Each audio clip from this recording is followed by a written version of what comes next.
If you're not sure what class to pick in SpiritVale, don't worry, I gotcha. Today we're going to be ranking all the classes in a full tier list, from ones that basically turn the game into easy mode, to the balanced picks, and to the absolute garbage classes that will test your sanity.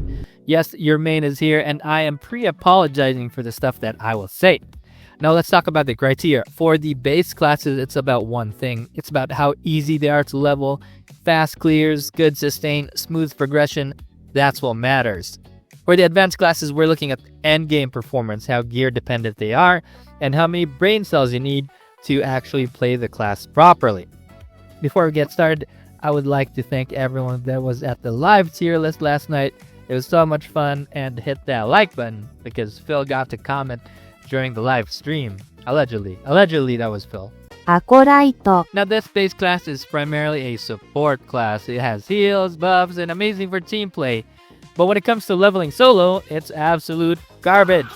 You're basically stuck mass healing your way through Festering Woods, because that's pretty much the only map you can really level yourself solo in. And the problem, that's a level 20 something map.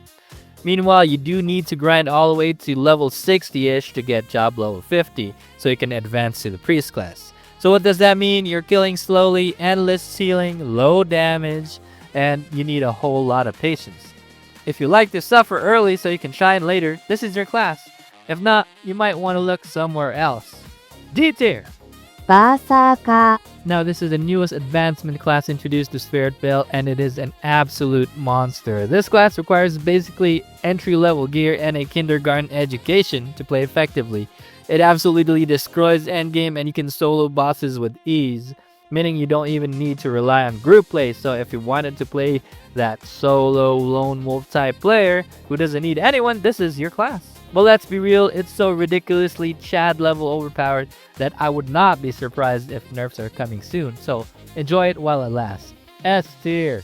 Gunslinger. As the advanced class for the scout, the Gunslinger is basically what happens when you trade armor for vibes. The clearing, incredible. The damage, disgustingly good. Farming, you're basically a walking lawnmower with a gun. In team play, you look amazing. There's big numbers, many numbers, flying everywhere, the bosses are melting, and everyone thinks you're carrying them. Now, can you solo the bosses? Yeah, sure, but you better have a full BIS set and a gallon of G Fuel in your system, because you're made out of paper. Wet paper in a thunderstorm. One mistake, you're dead. You miss one dodge, you're dead. You blink at the wrong time, believe it or not, dead. It's honestly a very balanced class because you're doing high damage with a high risk, and requires the high skill ceiling that requires you to sweat like you're in esports final. If you like doing insane damage while living in constant fear, the Gunslinger is the class for you. A tier. Knight. And if you haven't checked out the rest of my channel, I literally have a video of me doing solo self-found brand new account Knight to Paladin in 40 minutes. Yes, 40 minutes. This is a base class that is actually insane to level up. It's so easy, it feels illegal. The monsters hit themselves while they hit you. You're not even fighting them, they're really just fighting themselves. You'll be out there wearing level 5 gear and casually clearing the level 30 zones. It's like you accidentally walk into the wrong neighborhood and just decided to stay. Reflect damage is doing all the work, you're just standing there judging the enemies. Now to make it even smoother, you do need some specific artifacts. Without them, you're just a knight, and with the artifacts, you're a walking war crime. But once it's online, you don't need to farm the mobs farm themselves. If you want an easy mode leveling up, feeling like you're a brick wall with emotional damage attached, this is your class. A tier. Mage. If you like standing in the back casting flashy magic while pretending you're too important to get hit, then the Mage is for you. This is great in solo play and great in team play. You get good AoE spells to start, and there's some skill involved though. You gotta cast, kite, reposition, and just don't panic when something breathes in your direction. But when you pull a whole mob and they follow you helplessly and you're just casting away and killing them, that is a great feeling. Pure serotonin. Leveling is actually super easy because you're clearing in bulk. Why kill one enemy when you can commit a magical war crime against 15 at once? But let's be clear, you are squishy, not kind of fragile, not a little soft. You are made of enchanted tissue paper. If an enemy looks at you funny, back to the respawn screen. Misclick once, you're going back to town. If you lag for half a second, congratulations, you're now a decorative floor ornament. The upside, you do have elemental advantage when farming mobs. So if something's weak to fire, you got your fire skill. Something's weak to ice, you got your ice skill. Weak to lightning, they're fried. So if you like big clears, big brain kiting, and living one mistake away from death at all times, Mage is your class. A tier. Necromancer. So the Berzerker was dropped immediately right after the Necro, so everyone forgot about the Necromancer's existence. It got overshadowed so hard, just like Andy tossing Woody after discovering Buzz was more a fun toy. But let me be very clear, this class is still absolutely bonkers. Because the Berzerker came out right after the Necro really never got touched. No nerfs. No, we're monitoring the situation. Nothing. It's quietly stayed broken. You literally have a personal army. You're not fighting the mobs, you're managing employees.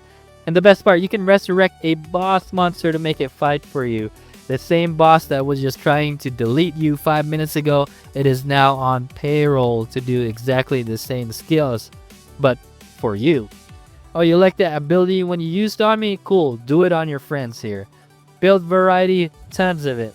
Tired of one playstyle? Switch it up. You want more summons? Done. Want to be half summoner, half caster? Sure, go ahead. Farming, amazing. Bossing, easy. Brain cells, minimum. If you like the idea of standing there while your undead interns handle everything, the Necromancer is your class. You're not playing SpiritVale, you're playing SpiritVale HR. S tier. Paladin. Months ago when the Paladin was released, this class was an absolute unit. It was him, he was the main character, this was the chosen one. Bosses feared it, players abused it, life was good. It had leech on its magic skills, your shield was doing insane damage. It could also autocast if you did not know about that, and then the nerfs came. Not one, not two, but every week, just like a subscription to the nerfs. Now Paladin is just a shell of its former self. It's reflecting on the good old days. Leech, gone. Damage, you're weak. Now you're out here relying on health regen and actual healing like some sort of honest citizen. Rest in peace, my golden era Paladin. You are too beautiful for this world. But it's still great tanking for group play if you want to do group play. If your dream is to stand there and absorb physical damage and emotional damage, this is your class. You can just let your DPS friends have all the fun, and you're just standing there tanking the boss like a boss. It's not broken anymore. It's basically vanilla. B tier. Priest. The Priest is the advancement class for the Acolyte. Yes, the class that made you question your whole life choices when you were leveling. You suffered, you mass healed your way through early maps, you endured the festering woods like it was a full-time job, and finally, you're rewarded. You become a priest, you're strong in groups, you're actually solid at soloing, you're bonking enemies with your holy power like you're conducting divine discipline. Everything feels worth it, you made it, you're powerful, wait, what's this? Is that a nerf? What the heck did the priest ever do? B tier. Rogue. The Rogue was actually the first character that I made in SpiritVale because of course it was. Stealth, dagger, agility, very edgy main character energy. I thought I was going to be like solo leveling, but no, that was a mistake. It was like playing Dark Souls with this character instead of SpiritVale. Your whole defense is flee, which sounds cool, like you're dodging until you realize that having more than 2 enemies is going to reduce your flee a lot. Now you can't dodge, you can't tank, you can't pull multiple mobs. If you aggro more than 2 enemies, you're in panic mode. If you're aggroing more than 3, you're going back to the waypoint. You're not an assassin. You have to 1v1 all these enemies to kill them and level up. Does it get better later on? Yeah, sure. But was leveling early on emotional damage? Also, yes. If you do enjoy suffering and rolling every 3 seconds like your life depends on it, the Rogue is absolutely for you. C tier. Scout. All of the MMOs and ARPGs that I've ever played, Range characters are king. They sit in the back, delete everything, never get touched. Life is good. In SpiritVale, Scout is king. King of DPS. And by DPS, I mean deaths per second. If Rogue was bad, then Scout is somehow worse. At least Rogue had to flee. Scout has hopes and dreams. You know, one like, one prayer. You can literally trip on a pebble and explode. A light breeze, you're gone. A monster thinking about attacking you, back to the town you go. Your entire gameplay loop is dodge, shoot, panic, dodge, and die anyway. So my greatest achievement in this game was getting my Scout to level 150 before even the Gunslinger came out. If you enjoy suffering, this is the class for you. But get ready to check electrolytes because your hands will be cramping from spamming dodge and skills while gaining the most minimal experience imaginable. You're not farming mobs, you're farming carpal tunnel. Scout isn't a class, it is a masochist's absolute dream. D tier. Shinobi. Now, if you trusted the process as a rogue, then you're rewarded with becoming a shinobi. All that suffering, all those 1v1s with monsters, all those rolling for your life, congratulations, you have evolved. Shinobi makes your life way easy.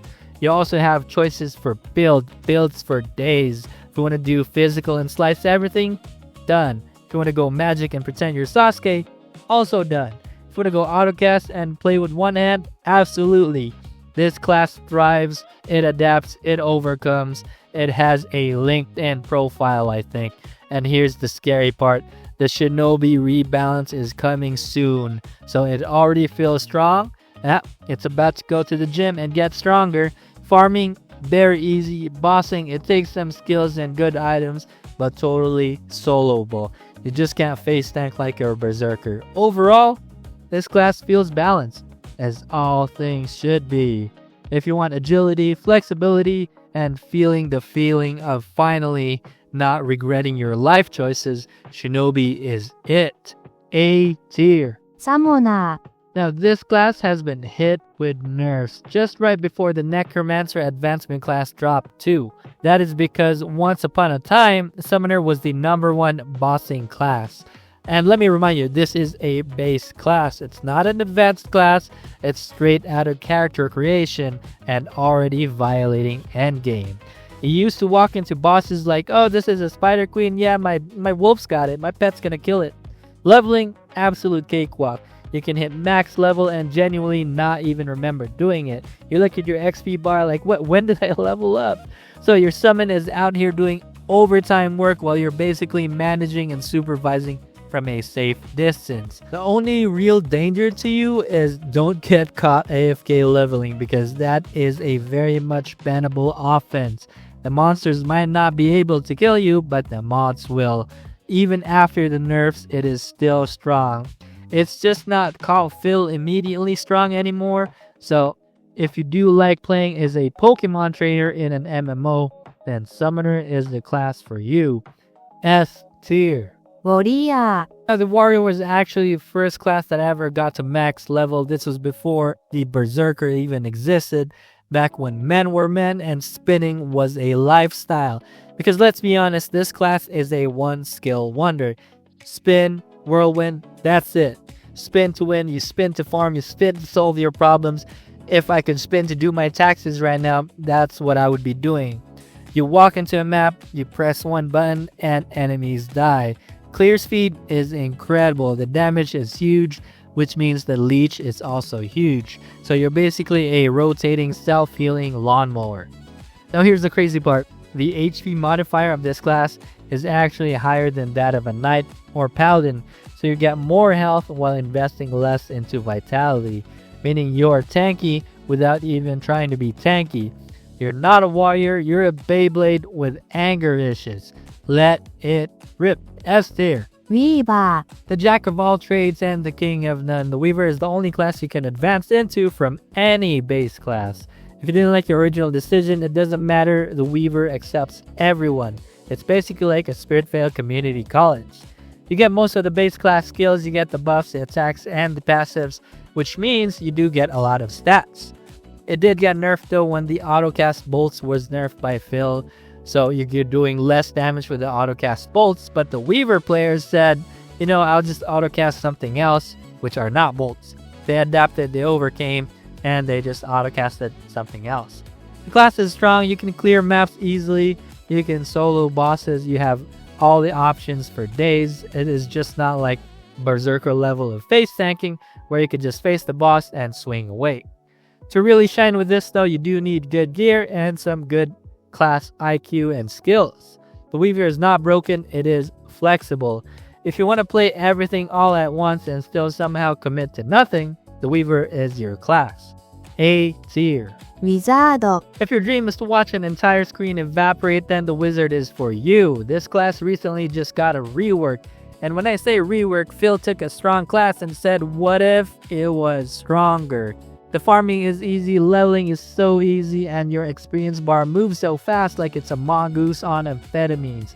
You walk into a map, cast once, and everything disappears like it forgot to pay your rent. Now bossing, that's where the skill check comes in though. You can't just turn your brain off.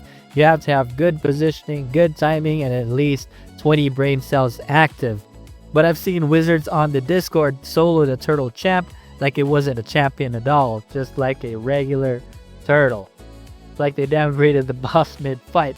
That said, this class does require good gear and good game IQ to really be good. You just can't show up in pajamas and expect miracles.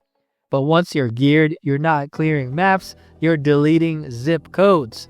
Honestly, probably one of the most fun classes to play. Big numbers, big explosions, big ego. If you like committing magical war crimes, the Wizard is for you. A tier. And that is my tier list, everyone. If I offended your class, good. That means you care. Drop a comment and tell me what class you main and why I am wrong about it. I already know all these scout enjoyers, aka people who are in denial of how bad the scout are, they're typing paragraphs as we speak. If this video helped you decide what to play or what not to play, make sure to like the video so the algorithm knows to bless us instead of nerfing us like the Paladin. Subscribe if you want more SpiritVale content, more tier list, more suffering, and or more questionable life choices. If you're leveling a scout right now, please do stay hydrated, and I'll see you in the next one. Peace.